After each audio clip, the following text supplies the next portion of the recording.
Right. Now, can you think of one most embarrassing moment you had on the track while you're racing? One most embarrassing moment. Um, yeah, yeah, that would. We were doing a little show at Bunker Hill, and it was a year that I had motor problems in the vet, and it was the first year that I run the Camaro a little bit, and the Camaro had a power glide in it, and the vet had a 400 turbo in it, and I go out there and I just raced the Camaro the weekend before, and I brought the vet to Bunker Hill. And I get in the car and I do my burnout and I go stage the car and I go shift and I left in high gear and shifted into second gear. It's like I'm back in the Camaro again. The shift patterns were opposite. That was probably one most embarrassing time at the racetrack. So that really comes to mind. That peace of mind that wasn't smart enough to figure out I was in the other car. So and pretty much cooked that trans. So yeah, that would have to be it there. All right. The evil of two cars. Hell. Yeah. So now, throughout your drag racing career, how many trophies, trophies, awards, plaques, stuff like that? How many have you won? I've got a couple of trophies here and there over the years, and more so the trophy end of it's come from the car shows and things like that, as opposed to winning drag races. That's like I said, I've won very few drag races over the years. A little bit with the El Camino, and unfortunately over the 10 years with the Pro 45, I never won a Pro 45 race. It's one of the things I never did achieve. That's a lot of good tight racing, and one thing led to the next, and just couldn't quite put it together, but still got me out there the next weekend nonetheless. Right. So. Now, do you still do a lot of car shows? They've tapered off to a little bit. We poke at a couple of local ones here and there, or the cruise nights, and we'll drag a car out there every once in a while. But it's all that slowed down too. There's so much to do, and like so when you look for chasing your grandkids around and spending some non-car time with them, it kind of cuts down what you can do. You're trying to go out and race, and then playing with Ron and some of the other stuff that we do. It's just kind of run out of time for everything. Yeah. So now, Bob, if you were able to do time traveling and go backwards in time, would you do anything differently with your drag racing career? No, I don't think so. Like I said, the cars that we put out there, the three cars I've had, that's up until getting into this funny car venture, we've done things a little different, and I think I do it all the same. It's been a learning curve. It's been an expensive learning curve in some cases, but that's a learning curve nonetheless, and you still had to get there. I mean, it's unfortunately none of us were born knowing what it takes to make these cars run, and been an interesting ride getting there. That's even with the lows, of tearing stuff up and destroying motors. It's still a lot of fun. I mean, we've just had fun. We look at the bright side of it. As well, we can make a little more money and put this thing back together, and off we go. So no, I don't think I would change a thing, quite frankly. All right. I've enjoyed myself. All right. So now, if you and your wife have time to take vacation, do you guys have a favorite vacation getaway? Repeat that again? I said, if you and your wife have time to take vacation, do you have a favorite vacation getaway place? I guess we like Florida. We've been to Florida a handful of times. And I guess we we bummed around the United States, and so every year that we poke a different wheel, we went to New Orleans this year. We vacation. Our anniversary's in March, and we went to Florida a handful of times during our anniversary. Been down to Bike Week, but now that the Internationals, been to Disneyland for what it's worth. But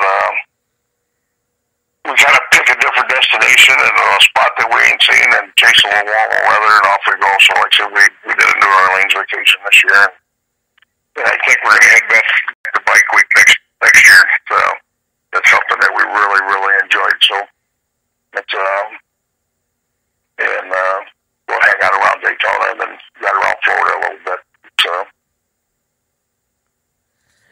All right, now let me ask you this fun little question here that I ask everybody.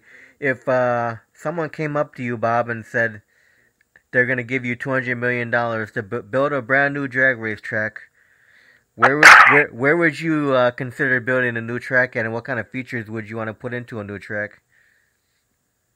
That's an interesting question. That's well, I guess we'd have to do it right here in a local area. It's and of course it's got to be a super track type of thing. You know, I mean, you look at Joliet, and Joliet's just a state-of-the-art facility, one of the nicer facilities in the country, and to put together an all-concrete racetrack and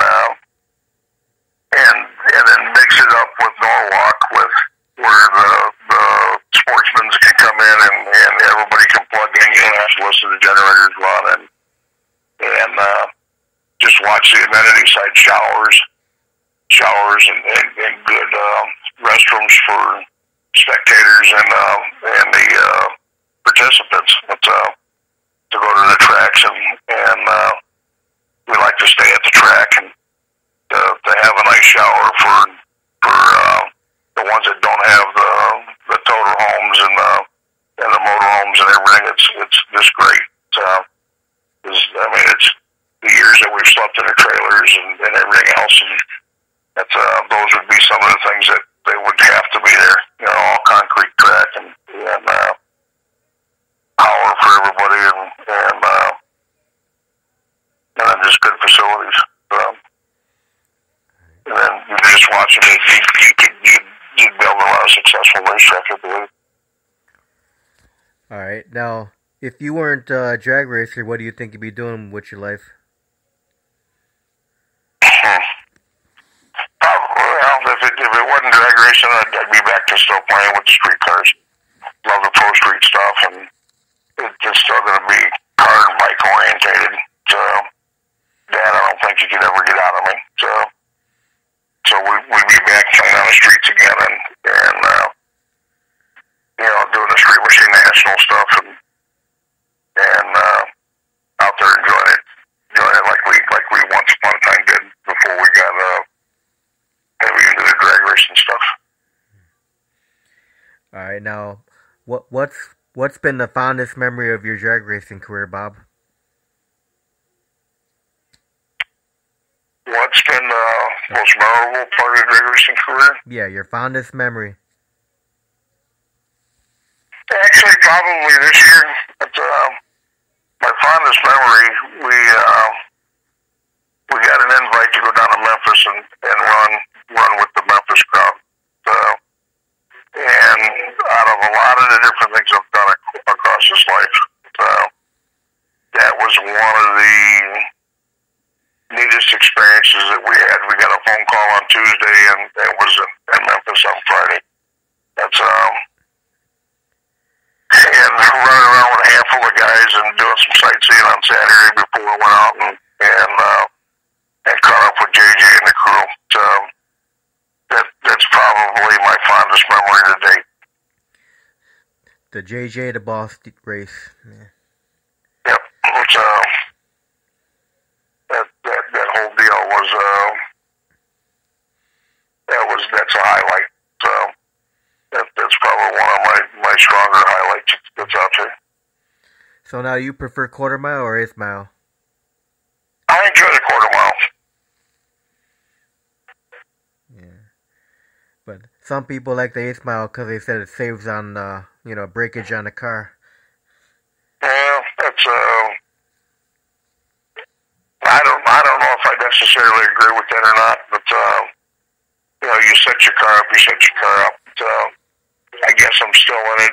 You want to go fast, you want the speed, you want that feeling. So I'm still a quarter mile fan. All right. Now, how important do you think it is for families to bring the kids out to watch drag racing these days? Well, I think it's still, it's a plus. I wish we'd see more and more come back out with the kids. It's especially with the groups like the E85 groups. It's the cars, the drivers, everybody's accessible. It's these cars look like something that was parked in your driveway, and you can drive up to the local burger stand on Saturday night. And then you go out there and see them do long smoky burnouts, and a lot of the guys doing some monster wheelies out there and running relatively quick for 3,000-pound cars. It's, and still trying to promote racing green. And then I can't tell you if I've set one, I've set 30 kids in either of the cars over the last 10 years to get pictures taken and talking with the parents, talking with the kids, and that's super important. We need to see more and more of that. We need to figure out a way to get more families back out of this track. So. Yeah, it's good to see a lot of junior dragsters out there these days. Yes, it is. It's and you see more and more, which is great. And I know when we parked everything we had to go junior dragster racing. That's with my son. There ain't no better feeling in the world than watching your kid go down the track and win his first race. It's just it's an incredible feeling. The highs and lows and the butterflies in the stomach. I don't get as wound up with me behind the wheel as what I did with my son behind the wheel of the junior car. Now, this next question, if you don't want to answer, you don't have to answer. Do you support our current president? Yeah. Yes, I do. I'm a steel worker. I work for U.S. Steel, and I'm a steel worker, and what he's done for our industry and others. Yes, I do support that. Yeah, I noticed a lot of drag racers do support President Trump, which is great. Yeah, he's done some things that hadn't been done in a long time. So yes, yeah, I do support that. And of course, we know the president of the Pro E85 supports President Trump. Yes, yeah, that's tough to miss. Needless to say, it's very tough to miss. If you don't see it live at a track, you can see it all over the internet. Which is fine by me. And another great thing about drag racing is you never see anybody kneeling at the national anthem. Yeah, you're right. You're absolutely correct. Everybody's up. You're right. No one's kneeling. Yeah. So that's great. The flags are there. You look at the flags on the back of the trailers. Typically, you find an American flag flying off the back of ours, and have for years. It's a good thing. You see everybody stand and do their thing when it comes time for national anthem time. Oh yeah. Which is great. That's right back to small town America again. Yeah, definitely. Well, Bob, I want to thank you very much for taking the time to interview me tonight. Yep. Well, thanks for having me. It's been an interesting conversation, and look forward to And one more thing, do you have any thank yous you want to give out to anybody, or any final words, anything like that?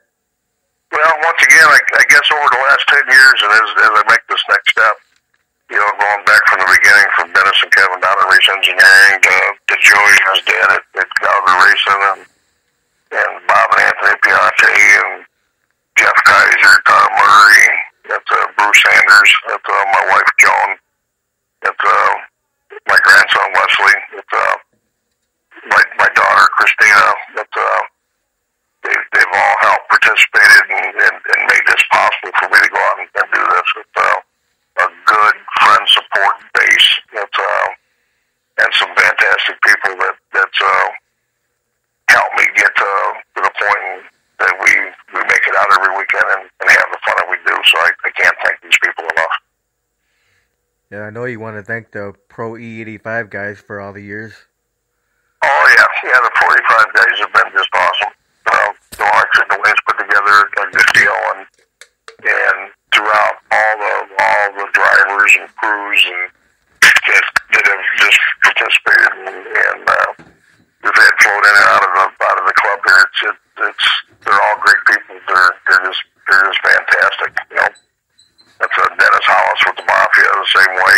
I had the opportunity to run with him before they shut that deal down, and you just meet some fantastic people out there chasing a dream, chasing a passion. I mean, there's probably 30 people out there I forgot, but that's between the groups and the track owners and the crews and everybody that makes this possible for us. It's a big thank you. Yep. Well, Bob, I want to thank you again for being on the show tonight. Gotcha. I appreciate it. Thanks for having me. Hope you had fun. Oh yeah. Yep. I know I know you like. All right. I know you. A lot of the guys tell me they have fun going. Talking about the old memories. Oh yeah. That's you never quit talking about that. And another one of my good friends, Steve Koash. It's all about the stories. Yeah. That's and it sure is. So everything we do, there's a good story behind it. So. Oh yeah. Well, hopefully we'll see you at the track sometime next year. Yep, I'm sure you will. Maybe you'll be watching the Pro E85 guys, supporting them at least. Well, you can bet that Bob will still have the vet out there making a few races from there and there. So that's I may be done as a driver, but I'm not done supporting that group. So you'll see us out there with the '69 vet yet. So but we're not like we're completely walking away. But myself as a driver, and I just can't afford to keep all these and run a couple different deals. So but we'll be out there with the red vet yet. So. All right, sounds good, Bob. Well, you have a great night. All right, you too. All right, bye-bye.